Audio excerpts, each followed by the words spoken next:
Hi there, Tad Hargrave from Marketing for Hippies. Today's video is about how do I get over the fear of marketing. So many people express this. I'm so scared to market. I'm so nervous to, how do I put myself out there? I feel strange about it. And, people just stop themselves from actually doing anything. So I'm here in Vancouver at the Harbour Air, taking off to Seashelt. I moved out of my home in Edmonton and going to Seashelt to be closer to my brother's family. As you can see, it's very foggy, so we'll see if and when we take off today. But here's my basic answer to this question. How do I get over the fear of marketing? Find a better way to market. People think the fear of marketing that they have is a kind of indwelling internal something. It's something wrong with them, a limiting belief, some internal syndrome. And it could be that, maybe part of it. But in my experience, most of the fear of marketing comes down to believing you have to market in ways that fundamentally don't feel good. Maybe because they go against your nature. You're an introvert and people are telling you you have to go to networking events. You're terrified of public speaking and people are telling you that you have to do public speaking. You don't like writing and people are telling you to blog, so there's that. But then also telling you to market in ways that feel unethical. I was talking with a client of mine who's my mentorship program. She was saying that she'd been working with somebody that said, well, the way you get interviews is you have you make a deal with somebody. I'll interview you, you interview me. It becomes reciprocal. And the challenge is sometimes that works, but sometimes it doesn't. And if you make it a religion, like, oh, I interviewed this person, but then they haven't interviewed me and introduced me to their people. It was just feeling so bad to her.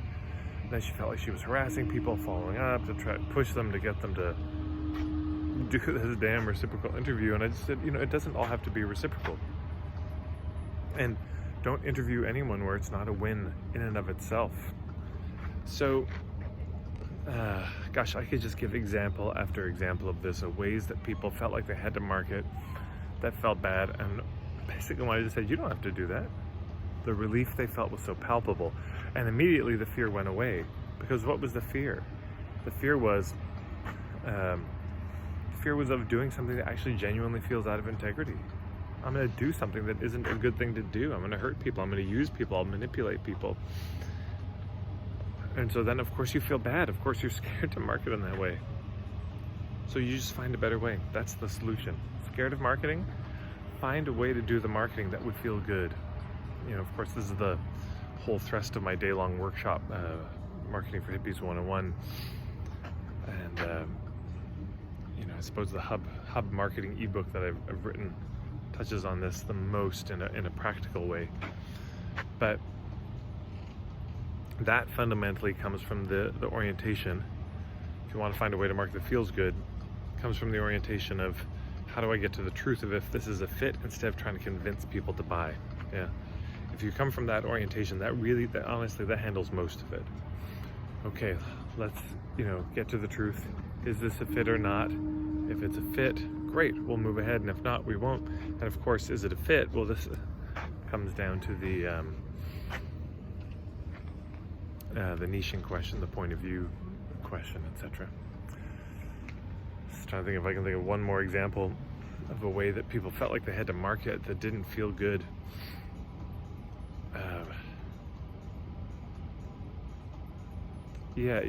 It's like I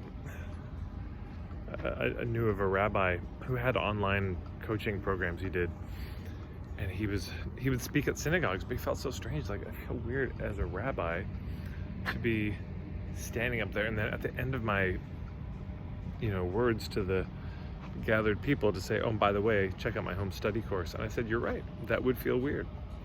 But if you were to if the person hosting you, the rabbi of that synagogue, were to say, hey, thank you, Rabbi Michael, for your good words, and if he's got a website like all the kids these days, and you can check it out here. It's suddenly not so strange.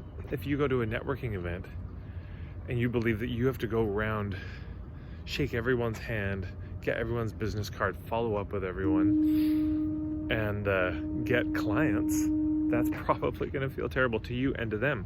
But if you understand, wait, Actually, I want to go to networking events looking for hubs, looking for people who might be good partners, and no business has to come out of it right away.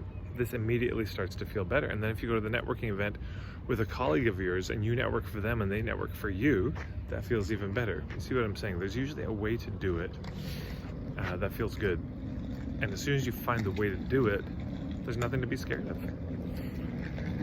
You know, go to a networking event looking for hubs and partners for a colleague who you really love and admire. That's fun. But trying to go to a networking event to push and get clients and get somebody to say yes, especially that night, you see there's all this pressure built into the process itself, built into the goal of the thing. So if marketing feels scary to you, it's not you. And it's not marketing. It's not that marketing is inherently scary. It's not that you're inherently cowardly. It's just the way that you have come to imagine you need to do the marketing is off. Change that and you don't feel so scared anymore. Anyways, I hope that's helpful in some way. All will in sometime today. This plane will take off and I'll land in Seychelles, and I'll keep you posted with videos of my new home.